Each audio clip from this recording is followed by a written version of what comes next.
Anda kembali di Nusantara Siang, kita masih di segmen Dialog Nusantara Siang, masih mengenai evaluasi PTM dan kasus COVID-19 yang terjadi di Kota Surakarta bersama Pak Ahyani. Pak Ahyani, ini tadi Anda mengatakan bahwa sejauh ini pengetesan yang dilakukan di seluruh sekolah yang ada di Surakarta sendiri, yang jumlahnya ratusan ini 2 bulan sekali begitu ya Pak ya, dan sebenarnya Ya, ini kan seharusnya dilakukan per minggu. Nah ini kendalanya apa Pak?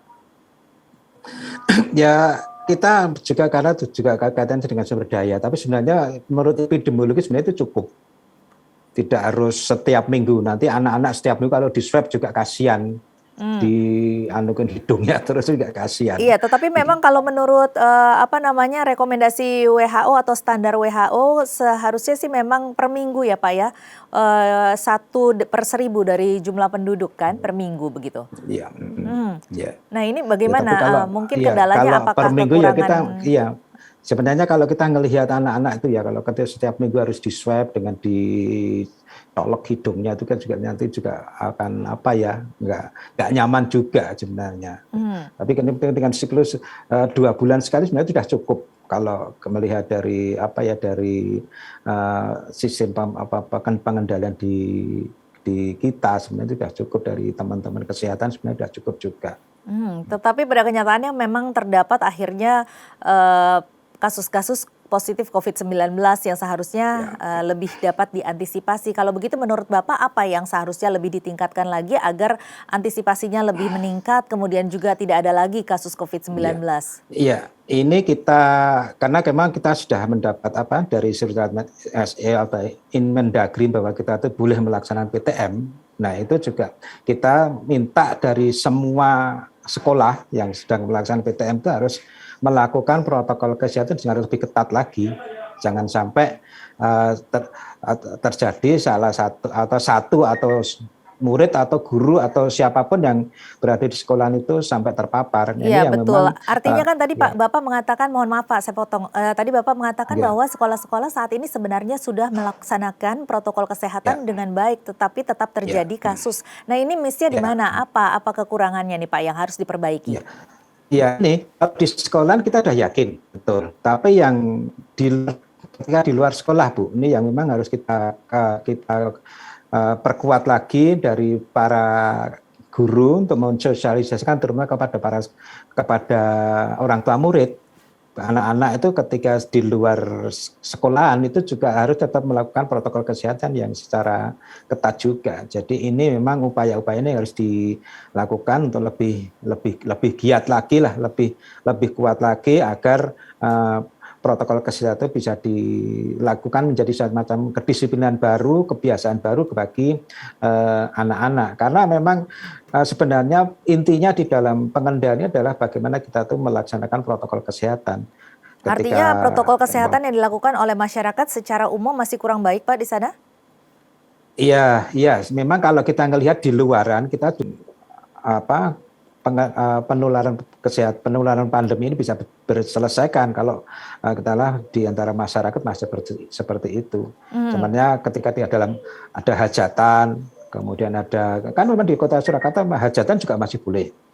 Hajatan, nonton bioskop itu juga boleh. Memang untuk pembatasan bagi anak-anak memang sekarang sudah dilakukan. Namun demikian dengan SE yang baru kan juga diperbolehkan asal anak itu juga ketika bepergian didampingi oleh orang tua atau walinya lah yang mendampingi anak itu biar ketika berada di luar selalu disiplin di Ya, dalam artinya melakukan. diharapkan peran serta masyarakat yang lebih tinggi begitu ya Pak ya untuk mematuhi Iya, protokol kesehatan itu dan juga itu pasti. Iya, mengantisipasi kasus iya, COVID-19.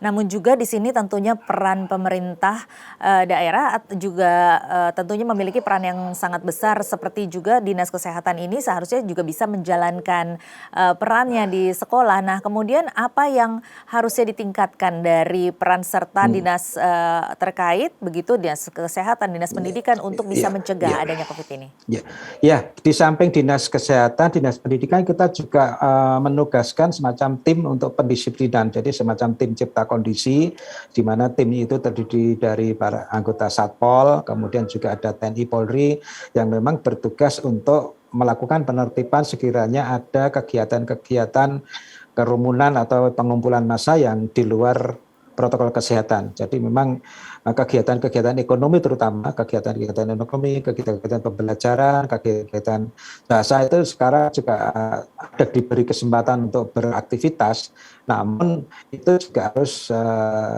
dengan protokol kesehatan yang sudah ditetapkan. Jadi dengan kapasitas, jaga jarak, kemudian tata ruangnya, kemudian bagaimana interaksinya harus berjalan, kemudian durasi waktunya itu juga sudah kita sebenarnya sudah kita tegaskan. Tim Ya Cipta memang Kondisi ini ada berapa orang, Pak? Itunya anggotanya dalam satu tim Cipta Kondisi ini? setiap tim itu biasanya melibatkan unsur-unsur TNI Polri, kemudian juga Satpol PP, kemudian juga dari Dinas Kesehatan juga. Itu ada. Jadi Ini di minimal sekolah ada juga ada, sekitar Pak? 15. Di sekolah juga ada? Nah, di sekolah, di tempat-tempat yang menyelenggarakan kegiatan, kita selalu mewajibkan untuk ada semacam satgasnya. Jadi sekolah itu harus ada satgas COVID-nya. Kemudian misalnya di mall dan sebagainya juga ada satgas COVID-nya untuk mengawal atau mendisiplinkan pengunjung kalau sampai ada yang tidak melaksanakan protokol kesehatan. Artinya kalau di sini protokol kesehatan yang dilakukan oleh masyarakat seharusnya lebih ditingkatkan lagi, tetapi tentunya peran serta dari satgas-satgas ini juga harus ditingkatkan lagi begitu ya Pak ya. Nah kalau Iya, kita memang selalu di dalam semingguan kita selalu buat laporan yang ada terkait dengan pelanggaran protokol kesehatan itu kita selalu monitor, dan kebanyakan memang pelanggar utamanya dari unsur masyarakat.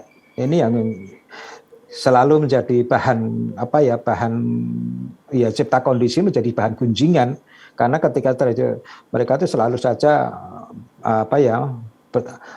ada resistensi, ada penentangan, ketika ada penertiban, terutama kalau Solo kan ada wedangan ya, ada wedangan yang kumpul-kumpul, kemudian ada yang kegiatan-kegiatan yang banyak interaksinya itu ketika didatangi Cipta Kondisi itu ya biasanya juga ada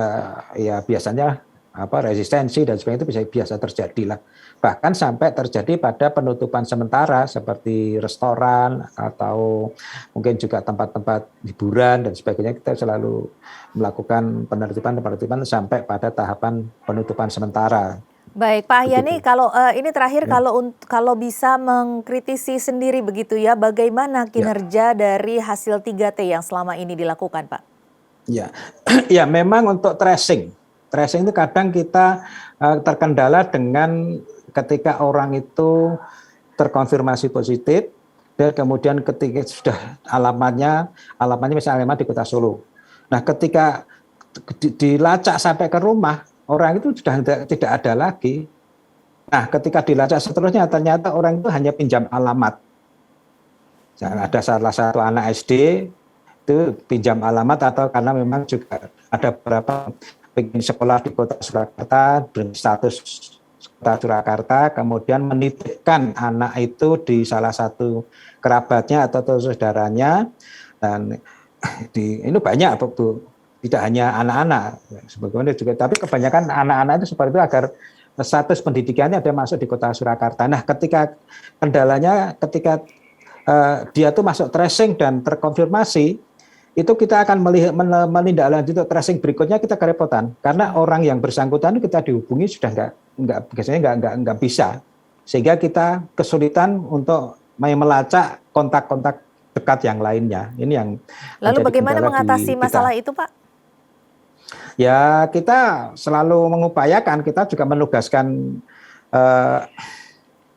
bekerja sama dengan daerah asal. Biasanya kita kabupaten kota sekitar, biasanya alamat kan dari misalnya sebenarnya itu menitipkan anak di salah satu saudari Kota Surakarta, sebenarnya itu asalnya dari daerah sekitar. Nah, kita sebagian yang ditemukan itu memang hampir 50% berasal dari kabupaten sekitar. Itu sudah kita kembalikan, kita koordinasikan dengan Satgas COVID di wilayah asal, itu nanti untuk dilakukan tracing di wilayah itu, ya di wilayah masing-masing itu. Baik, tentunya kita semua mengharapkan ke depannya semakin bisa ditekan begitu ya Pak ya, jumlah dari kasus COVID-19 di Surakarta, apalagi saat ini juga sudah diperingatkan bahwa kemungkinan akan terjadi gelombang ketiga di akhir tahun ini tentunya sudah bisa mulai diantisipasi sejak sekarang. Baik Pak Ahmad Ahyadi, terima kasih banyak telah bergabung bersama kami di Nusantara Siang.